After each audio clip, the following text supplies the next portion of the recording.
କବିତାର ଶୀର୍ଷକ ମଦରାକ୍ଷସ। ଆଜି ମଦ ସଜେଇ ଦିଏ ମାନବକୁ ରାକ୍ଷସ ଜାଗ୍ରତ କରି ରାକ୍ଷସ ଆଚରଣର ବୋଲ। ମଦରାକ୍ଷସ ବୋଲରେ ଆଜି ମାନବ ଜୀବନ ହୁଅଇ ଅନେକ କଲବଲ। ମଦରାକ୍ଷସ କୁପ୍ରଭାବରେ ଆଜି ଶିକ୍ଷା ସଂସ୍କାର ହୁଏ ତାର ସଂଜ୍ଞାହୀନ।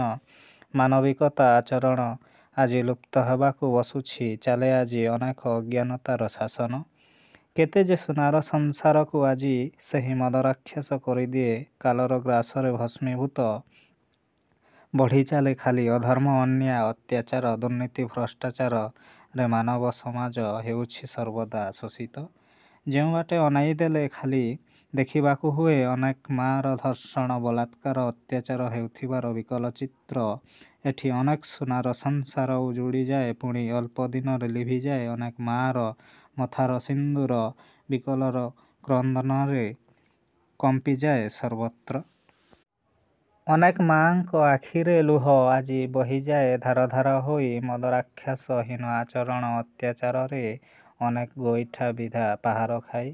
ଆଜି ମା ଭଉଣୀ ସୁରକ୍ଷିତ ରହି ପାରୁଛି ନା ଏ ସମାଜ ଭଲ ଦିଗରେ ଆଗେଇ ପାରୁଛି? ସବୁ କ୍ଷେତ୍ରରେ ତ ଅଧିକାଂଶ ମଦରାକ୍ଷସର ଶାସନ ଚାଲିଛି।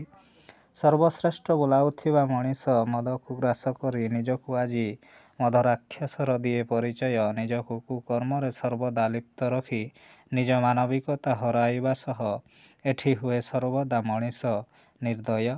ଉତ୍ତମ ଶିକ୍ଷା ସଂସ୍କାର ବ୍ୟବହାର ମାନବିକତା ସଭ୍ୟତା ସଂସ୍କୃତି ପରମ୍ପରା ଐତିହ୍ୟ ସବୁ ଆଜି ହେବାକୁ ବସିଲାଣି ଲୁପ୍ତ। ଯଦି ମଦରାକ୍ଷସର ବିନାଶ ହେବ ନାହିଁ ତେବେ ଏମିତି ସମାଜରେ ସର୍ବଦା କରୁଥିବ ମଦରାକ୍ଷସ ଉତ୍ପାତ। ସେଥିଲାଗି ଆମେ ସମସ୍ତେ ଜାଗ୍ରତ ହେବା ମଦରାକ୍ଷସକୁ ବିନାଶ କରିବା ଯାହା ଫଳରେ ଆମେ ସମସ୍ତେ ସୁସ୍ଥ ସୁନ୍ଦର ସୁଖୀ ସମାଜଟିଏ ଗଠନ କରି ଆମେ ସମସ୍ତେ ଟିକେ ଶାନ୍ତିରେ ବଞ୍ଚିପାରିବା।